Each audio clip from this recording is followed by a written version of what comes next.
thanks for joining our live session today on how SASE is changing the security environment. Joining us today is Andres Ruz, Director of Information Security with Meriplex. Andy, wave to everybody. Hello. And guest speaker, Paul Martini, CEO and CTO of iboss. Paul is going to kick us off to get started. Hey, it's really good to be here with you guys today, and we're going to be covering a lot of topics around SASE. And I think SASE is probably the buzzword of the day.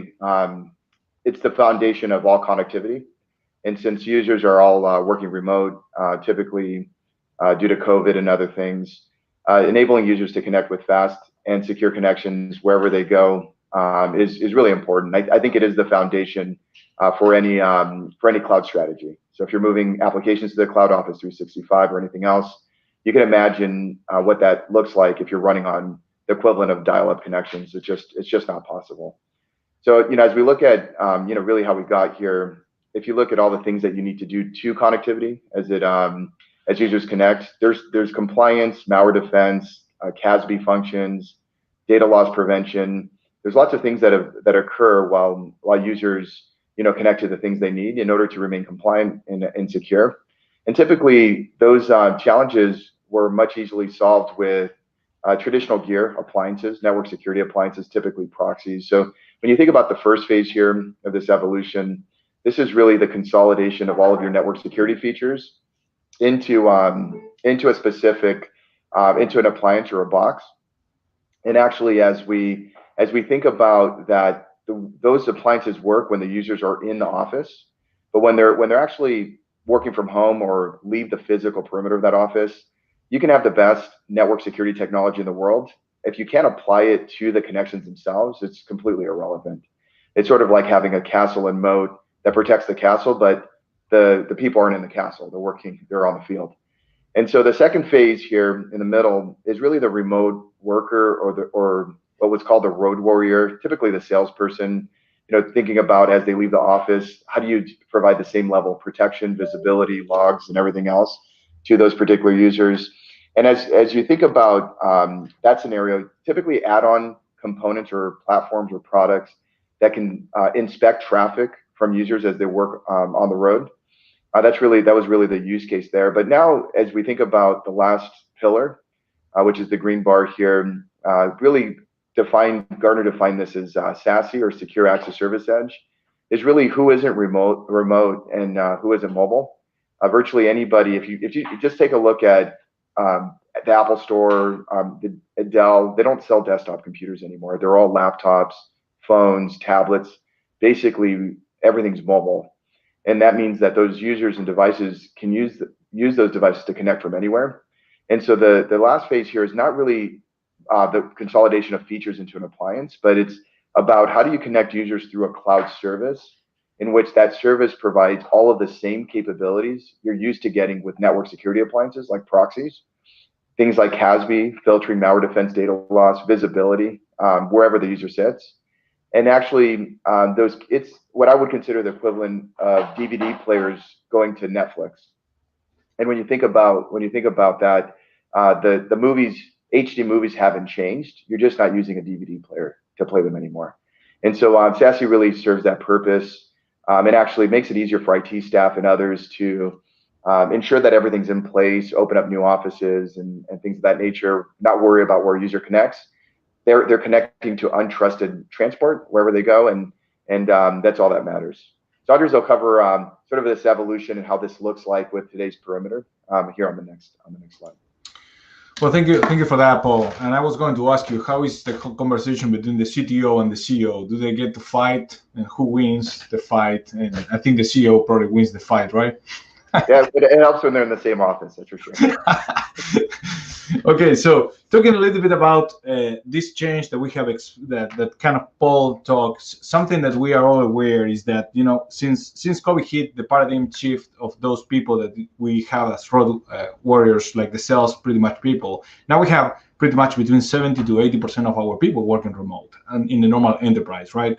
And that, of course, created two important challenges from a security perspective. The first one is how I'm going to provide access to those users to my resources, to my applications, And the second question is how I'm going to make sure that when those users connect, I'm still providing security to them. And one of the very important things that Paul just mentioned is how I'm going to be able to see that traffic, how I'm going to kind of recognize in a way that now these guys are everywhere, that I'm going to be able to have some visibility on that connection. So I can protect my users, I can protect my applications. And of course, the second thing that is very tied to this is maybe a little bit older already is the multi-cloud move, right? So we have, I don't know, pretty much, Paul, this happened to you probably too, right? Almost every of our customers, they are a multi-cloud user, right? They have services pretty much distributed in all these providers. It can be, as an infrastructure as a service, or it can be a software as a service, consume of applications or services from all these different vendors. So now we're talking about of users and applications pretty much dispersed in all these different locations, in all these different type of consumptions models. And from a security perspective, that's a completely change from what we have seen a couple of years ago. Now, I know that a lot of the guys that work in security, we like control, right? We like to control. And iboss is giving us, with this SASE model, the opportunity to start having visibility and controlling some aspects that, of course, we're going to talk more in the next slides. But to get deep in this kind of SASE concept of how it can help, I will pass the ball back to you, Paul, so you can tell a little bit more about that architecture. Yeah, definitely. And one of the things you'll notice as well is, and I like to think about is, bandwidth, increases in bandwidth. Just think about 5G, but virtually just bandwidth at someone's home. You get 100 to 500 meg for virtually, pennies.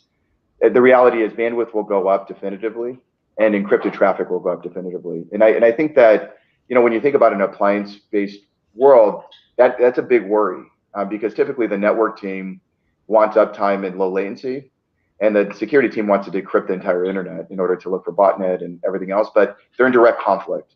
And I think that appliances have limitations because they're limited in compute and the ability to process connections and data.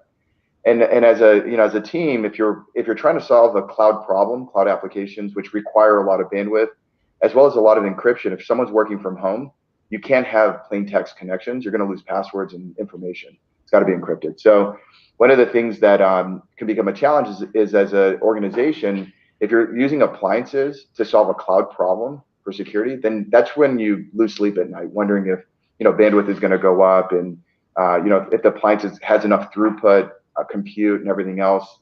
Was it scoped properly for that type of bandwidth? Same for remote workers. If they're sending all the network traffic through their VPNs, and you're worried that they're saturating the office connection, you don't have enough gear. And I think that that's fundamentally caused because you have to solve a cloud problem with a cloud solution.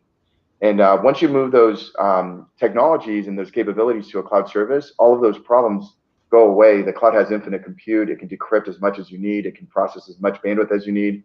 And you're not really fighting the grain of where things are going anyways, because bandwidth and encrypted traffic, they have to go up. If you bank on those, if you're hoping that they don't go up because you're worried about the gear, what you're basically saying is you want your users to be less productive and work at a slower pace and contribute less. So that's really not a good idea.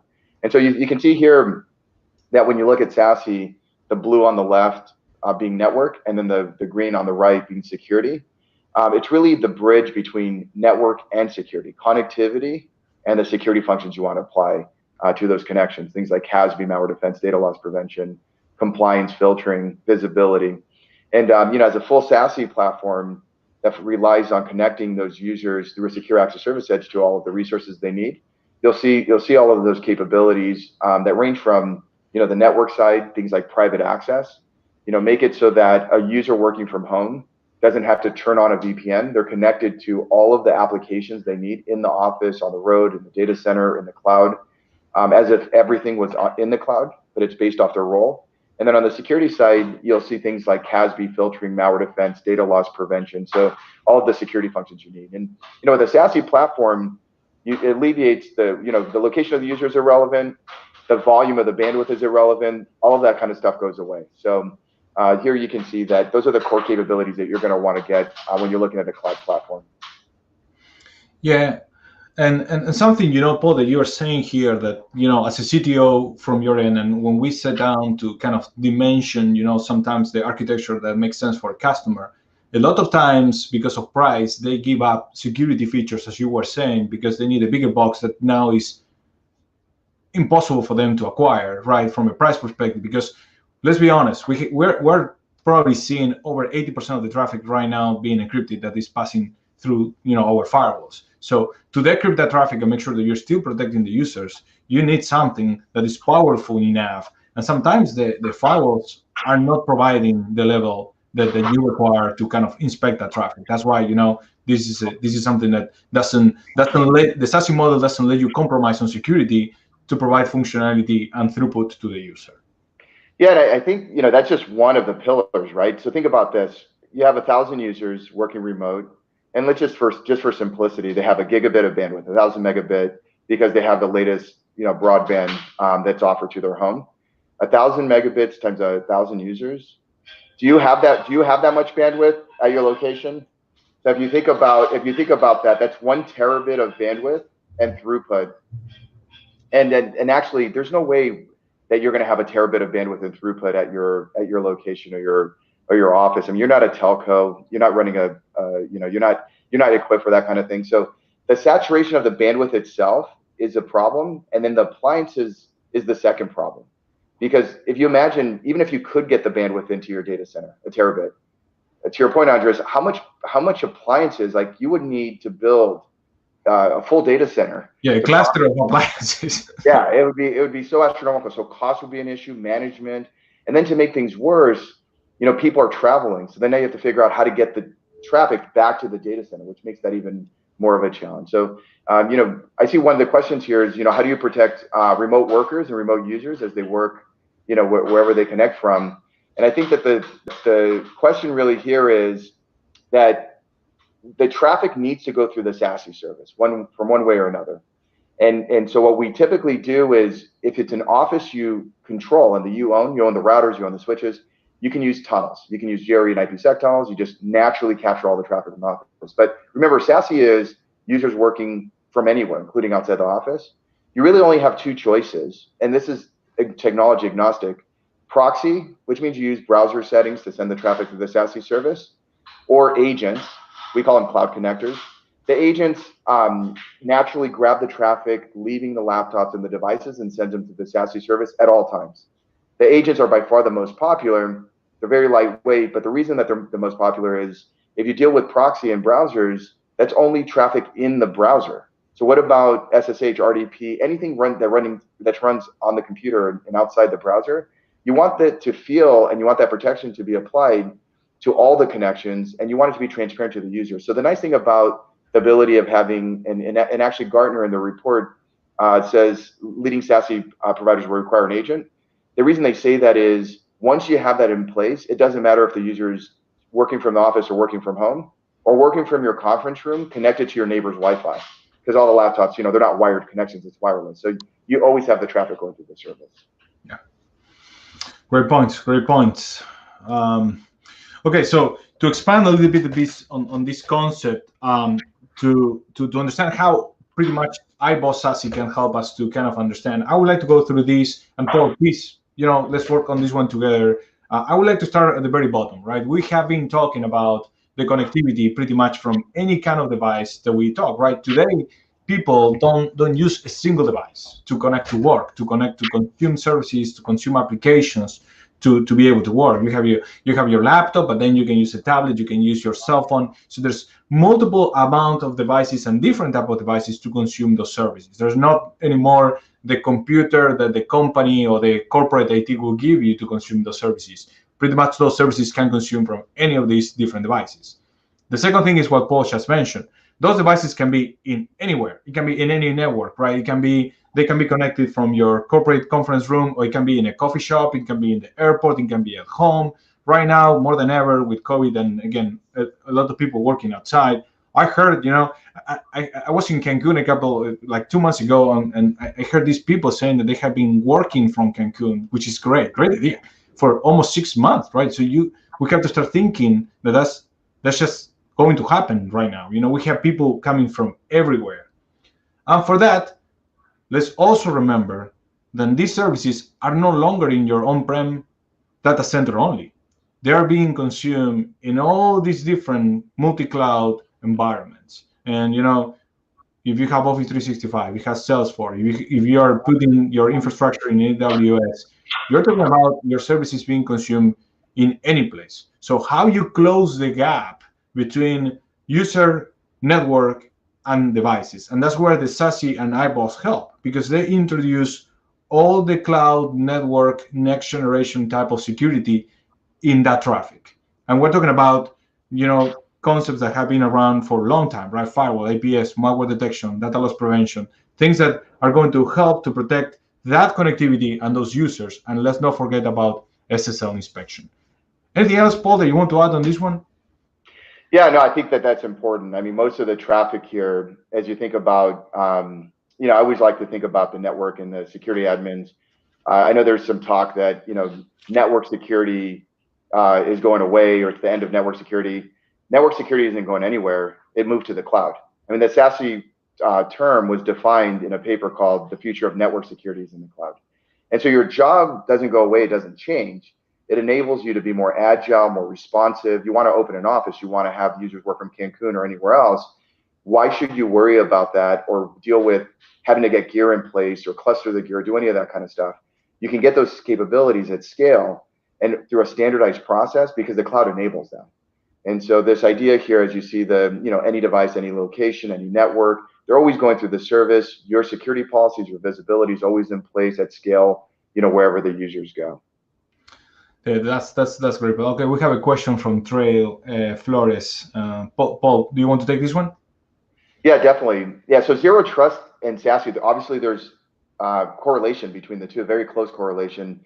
Zero trust is the notion that you have to know who the user is in order for them to access resources. So you can't just trust, back in the day where if someone's in the office, so physically in your subnet, you're going to use that for identity and allow them to log into applications. The network perimeter, an office network perimeter has eroded. So what that means is you can't tell when someone's in the office or not. They could be at home and it's the same user. So zero trust says authenticate the user, figure out what their role is before granting them access to the application, and make sure that the identity is known. But that has a really direct correlation with SASE, because remember, SASE is the glue and the connectivity of all cloud transformation. So without the connections, you would not be able to do any of your cloud ideas, implementations, because cut the network connection or the internet off or the cloud off, those applications sitting in Azure, AWS, and everywhere else, there's no access to them. So what we do here with SASE is it's a pillar of zero trust in that you can identify the user and their role, and based off who they are, the SASE platform, which is the connectivity platform, will connect that user to the front door of those applications, making it feel like those applications are available from anywhere. Those applications could be in a data center in an office, it could be in the cloud, but they can't actually even get to the front door without going through the SASE service, which uses the identity provider to determine the role of that user. Now, once they hit that application, there's a second authentication that occurs to identify that particular user and grant them access. But because they've already authenticated against the SASE service, it's all single sign-on at that point, so it feels completely transparent. So zero trust plays the critical role with your identity provider to first open the doors and the bridges, plant the user to the front door of all of the applications, making it feel like everything's accessible. They don't realize that zero trust is making that possible, and SASE is making that possible. And then now that everything's single sign-on, they get to the front door of that application, and the trust is there. Yeah, and I would like to add to Paul a second variable that at least we found as a critical differentiator from iboss and the competition, that where is that connection coming from is always going to start from the IP address from your iboss connection, which from a zero trust architecture is a very important component, not only who but also where are you coming from. So we have some customers because of compliance reasons you cannot initiate that connection from any IP. You have to pretty much delimit that connection, or maybe you want to just do that for better services. You can restrict that to your iboss connections from the IP side and from a layer 3 connection, and in that way you can also add one level of protection that the zero trust model will have, that is where is coming that connection from. Yeah, Andres, that's a great point. The idea here, and we talk about these little cubes, this software, these are the software gateways. They represent containerization or data isolation. And the nice thing about that is no matter where the user is working from, the source IP address, the source address appears as if they're in an office. Yep. So you can use that. You still want to use identity to log into an app, which is all single sign-on anyways. But what you can do is you can implement a comply to connect policy. You're not going to connect to my applications unless I know that the connections themselves are secure and we're analyzing and inspecting all of that traffic, and also locks those applications from public access. So no one can get to the front door of, let's say, Office 365 unless they're going through your SASE platform, and they're not going to be going through the SASE platform unless they're one of your employees. That's great. That's great. Paul, do you mind explaining a little bit of the integration with the SD-WAN, which is also very important for the SASE model? Yeah, absolutely. And as you think about this, SD-WAN designed to connect offices together, branch offices, in a really effective and cost-effective way. And you can use, commodity broadband and SD-WAN infrastructure to really effectively connect the branch offices to the headquarters, to the data center. The one thing is, the blue lines here in this diagram represent SD-WAN traffic. That's internal office-to-office traffic. Under no circumstance do you want to send cloud traffic like Office 365, Zoom, Citrix. You don't want to send that type of traffic through your SD-WAN links, because the traffic isn't going to end up in your office anyways. If someone's in a branch office going to Office 365, the traffic should go from that user to the front door of Microsoft right away. And so what you can do is you compare a SASE platform that basically does internet breakout. So if it's Office 365 traffic, if it's Citrix, if it's Zoom, break that traffic out from the branch office directly to the Zoom application or the Office 365 application. Only keep SD-WAN traffic on the blue lines. And what that'll do for you is not only with experience for office-to-office traffic, branch office traffic to head to data center, be better because you're not congesting the traffic with unnecessary load, but you can also do a more cost-effective SD-WAN deployment because you don't have to, the SD-WAN appliances don't have to process as much traffic for site to site as they normally would. So it's a really nice complement to internet breakouts to SASE platform. All the heavy break and inspect with decryption happens in the cloud service, and then only the site to site traffic happens within the SD-WAN appliances. And this is a great thing also for the user experience, right? The user experience is going to be way better in a model like this, where you're not kind of backhauling all the traffic to a single location and sending all the traffic through a small pipe. You're taking advantage of the SD-WAN, you're taking advantage of this architecture to kind of send the traffic. So all great points. Okay, we have a question. What are the key differences between URL filtering and web filtering, and how does iboss protect those? Do you want to take that, or do you want me to take it, Paul? I can start, and then I'll pass it to you, Andres, to add more context as well. I think that is really important. There's a lot of, this, as we think about content and cybersecurity, right? Think of an airport.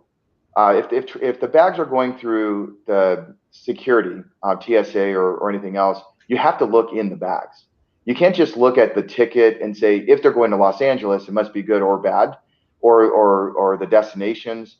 But you do want to use that context as well. So like if someone is showing up to the airport, every day, and it seems very odd, that is very important information.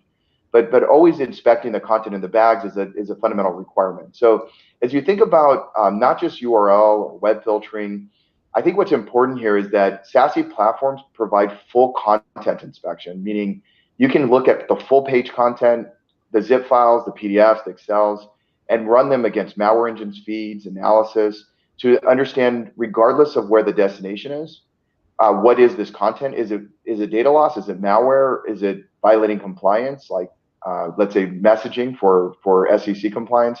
But the other techniques are still very important as well. But I think that it is important to separate the something like DNS filtering, which looks at domains and destinations, very powerful technique, but it doesn't have content abilities. They use that as a layered approach to the fundamental full content inspection approach, including decrypt, where you can decrypt the HTTPS connection. You can pull the URLs, you'll look at the reputation, but you're also going to pull all the payloads and all the content. Okay, I think that was a great response. I hope that helped, Jonathan. So let's go to the next slide. So now let's talk a little bit about this. And this is something important for security overall. People think that, in the past, you install the firewall, you put it there, and you never touch it, right? Security is no longer like that. You have to keep up with what's going on. You have to keep up with these products, and that's where Meriplex can help you. Any kind of change, any kind of configuration, any kind of alert, any kind of investigation, any kind of report that you need from these systems help you to analyze particular events or particular traffic. That's where our security expert team can come with the help of iboss and kind of provide the services to manage this very important and key component of your whole security architecture. And with that, I think we are ready for the takeaways. So the first one on my end is we need to understand, as Paul was saying, is that the network security is moving to the cloud. And this move is to better protect those users and applications that pretty much are right now everywhere and anywhere. And this is something that is going to continue. And this is the correct tool for you to put in your architecture to make sure that you protect them. Yeah, and I think that I mentioned this earlier as well, as volume and bandwidth are going to increase, encrypted traffic are going to increase. That shouldn't be your problem. Use the right solution that can handle that. That's the solution's problem. And so you can focus on the inspection, the malware, the logging, and all of those other things. The other important thing for me, at least from the security side, right? I have been in the shoes of the administrator side. You need to have visibility on all this, and iboss provides that. So it's a central place where you can analyze traffic, when you can analyze traffic for bandwidth utilization, but also for security events. And this is something extremely important for every user that you have everywhere, not in a central location like we used to have from a firewall report. So that visibility component, at least to me, is something very important that this solution will provide you guys. And then, as we showed earlier, pairing SASE with SD-WAN, it's a very nice complement. It reduces deployment costs, deployment time. It increases the user experience by keeping internal traffic on the SD-WAN links and any cloud-bound traffic on the SASE platform. Okay. We have one more question that is coming our way.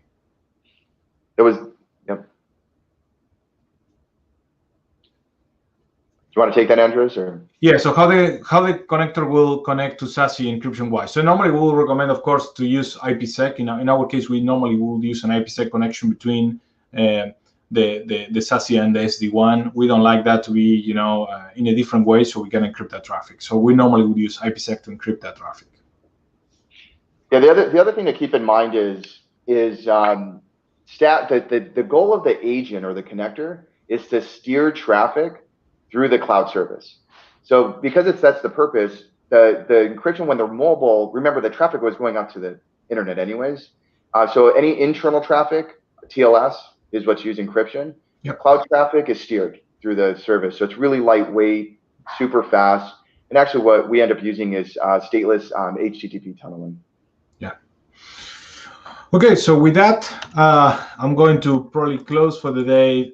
Paul, thank you so much. I really enjoyed our presentation today. Thank you for the time. Thank you for the great partnership. And for the audience, please let us know. connect@meriplex.com or sales@iboss.com so we can continue answering your question. And probably, if you want to do a demo or something like that, we can schedule that.